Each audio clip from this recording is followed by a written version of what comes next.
A mixed first day for the Americans here at the 21st Maccabiah and the first day of equestrian competition. Of the 4 riders for the Americans, 2 of them cleared their first round, Harper Gottlieb and Carly Dvorkin. While Gottlieb and Dvorkin were happy with their times, both of them saw improvements that could be made, which they will hope to do on Tuesday in the second round of competition. From Double K Ranch, I'm Alex Burstein, Maccabi Media. It was a busy day for the U.S. futsal and soccer teams here in Haifa on the first full day of action for the 21st Maccabiah. We led things off this morning with some U16 boys soccer action, and 2 first-half goals would be all the U.S. needed to take down the Netherlands. It started off with a header by Walker Blake off of a corner kick to give the Americans a 1-0 lead. Later in the half, Eli Wax with a beautiful free kick goal. The team loved it, and it would give them a 2-0 lead they would never relinquish. Moving on to the U18 soccer teams, it was a big day for both the men and the women.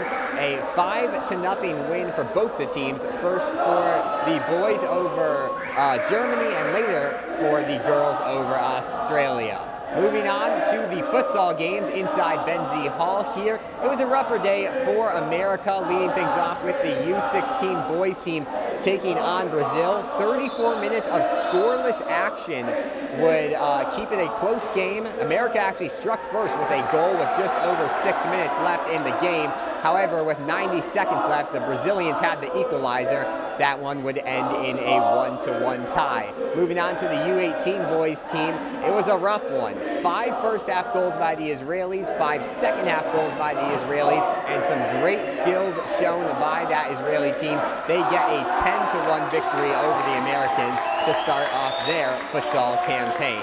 Well, tomorrow in action will be both of the U16 soccer teams here in Haifa, as well as the U16 boys futsal team. Both of the U18 teams will be back in action on Friday for soccer. Reporting live from Benzie Hall, Alex Burstein, Maccabi Media.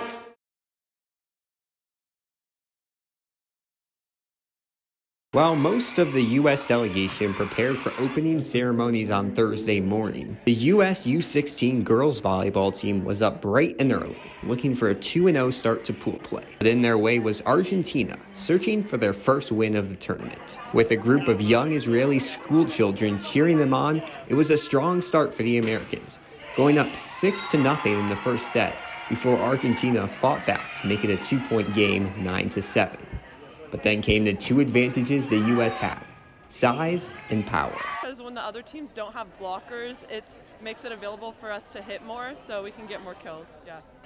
Hits from the front line and some excellent serving from the U.S. team gave them an easy first set win, 25-10. But Argentina didn't give up, putting up strong starts in both the second and the third sets. We're trying to make sure that we were staying aggressive and playing our game and not thinking about what's going on the other side. Obviously, they were very loud. They were clapping a lot. We were kind of just trying to stay in our game and not think about what's going on the other side.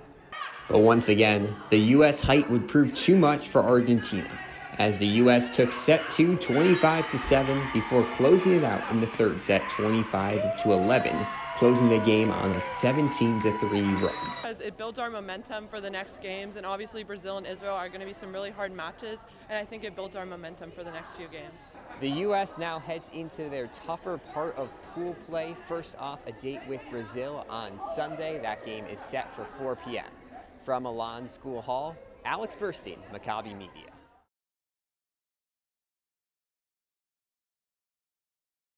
There were 3 medals up for grabs on Tuesday in the U18 boys 3v3 basketball bracket. But when the final round of pool play started, it was gold or nothing for the U.S. team. A loss, and this group would wear white in the bronze medal game.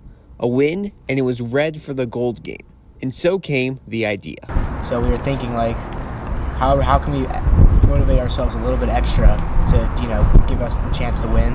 And, that just came up that if we leave our white jerseys at home, we have no choice but to win. After asking their coach, Ben Tanoff, for permission, the players got the go-ahead text right before they left.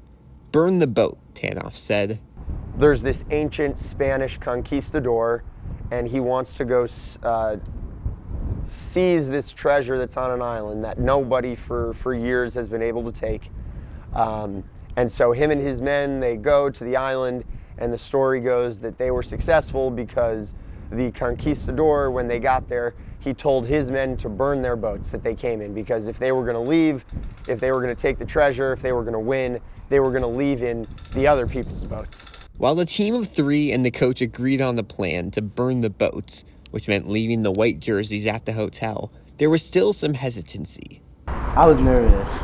Like, it really was dawning on me that, like, there's a chance we might get no medal at all because we leave our white jerseys at home.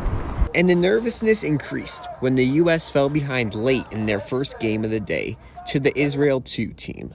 You know, being down by 4 with under 2 minutes to go was a little scary. And I don't know what kicked in, but we really just turned it up and said there's no way home besides getting that gold medal. So the team pulled out the comeback win in their final pool play game, kept the red jerseys on, and followed it up with a win over Israel 1 in the gold medal game. I'll be honest, I think I went back and forth, but I was confident in the guys. They all played really well, and you know, I stand by the decision to leave the white jerseys at the hotel. The U.S. 3v3 team burned its boats by ditching the white jerseys, and now they have gold to treasure. I'm Alex Burstein, Maccabi Media.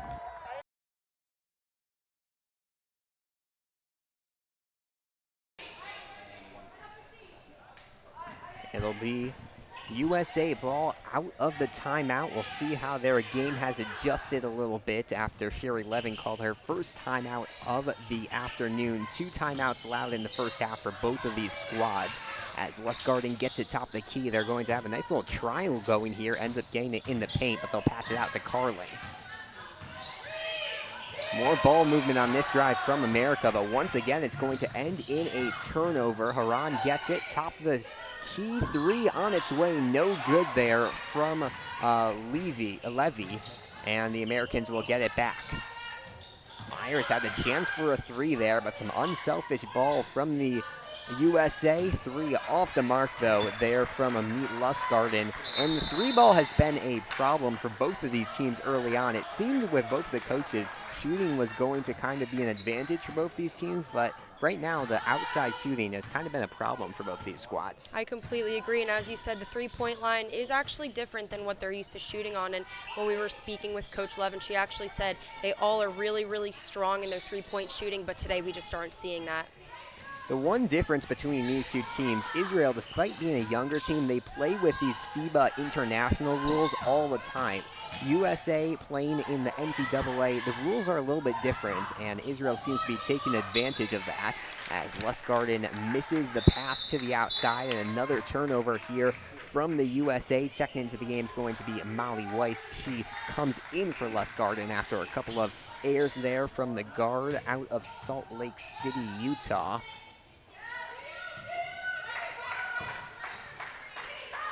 Top the key with it is going to be Cajalon, the 3 off the mark once again from Haran. We'll see what America can do in transition. Myers throws up the 3, can't get it, but an offensive rebound. Misses the shorter shot too. Myers a rare 0 for 2 on that one trip up the court. And Israel will bring things back up the court. 3:25 to go here in the first half of play. 3 on its way from Levy. So we've seen Israel do what they need to do in stopping the Americans offensively. And as I say that, a 2 from Behar. But overall this quarter, there has been less scoring from USA. The one problem right now for Israel, the shots just aren't falling. Levy passes it out, now another turnover. Groman trying to go coast to coast, and she finishes. And we're going to see the second timeout of the half called here by Israel. So Groman early on just seems to really be getting whatever she wants. When she gets the ball, you just see some confidence, and as she's dribbling, she can just go wherever she wants on the court. Top the key, driving left-hand side, Aminov going aggressive to the hoop. It's weird, it seems like whichever direction the Australians are going, the net somehow gets put in some weird position. It was happened last quarter, happened again here, as outside with it's going to be Wandunu. A beautiful pass down low, and almost finishing it is going to be number 14, Saboni. Instead, there's going to be a foul. Saboni had an excellent opportunity there for the layup. Instead, though, he can get the 2 points from the charity stripe. Saboni has one of the most beautiful stories going into the Maccabi games that I know of. His grandfather sadly passed away earlier this year, and his life goal was to actually be buried in Israel. So his whole family traveled down to not only bury his grandfather, but to cheer on Saboni in this one. Yeah, I mean, quite the story, and there's just so many stories across this Maccabiah that go beyond the sports, and obviously the competition aspect is so nice, but hearing stories like that also make these games so important. I was in the lobby of our hotel earlier, and there was a guy who said he competed in the second Maccabiah. I mean, there's just so many connections throughout this country with these games, and it just shows why they're so important to the Jewish community, the Israel community, just to everyone who really enjoys sports and this community aspect. Wait, so you're telling me this guy competed in the second Maccabiah? He pulled out a card that said 1938, 1939 Maccabiah. He showed it. He had the proof. So he even whipped the ID out on you, Alex. He did. I didn't ask for it, but he decided to share it, and I was like, wow, very, very fascinated. Did not expect to start off my morning like that. Oh, my goodness. You never know what you're going to see and hear at the Maccabiah. As a 3 ball on its way off the mark there from Udler. And trying to push the pace here is going to be the Americans once again. Corner 3 on its way, just off the mark here once again. This time missed by Wolfson, and a travel is going to be called. Kind of a quiet night there by Micah Wolfson, one of the rising college freshmen on this team, listed as a point guard and shooting guard on this team. A lot of basketball teams we've covered here at the Maccabiah, they've had a lot of guards, not as much roster diversity. This U.S. team, they have basically every single player listed, from point guard to small forward to center. They have a really diverse roster here. As we talked about, Wolfson this time will get the transition too.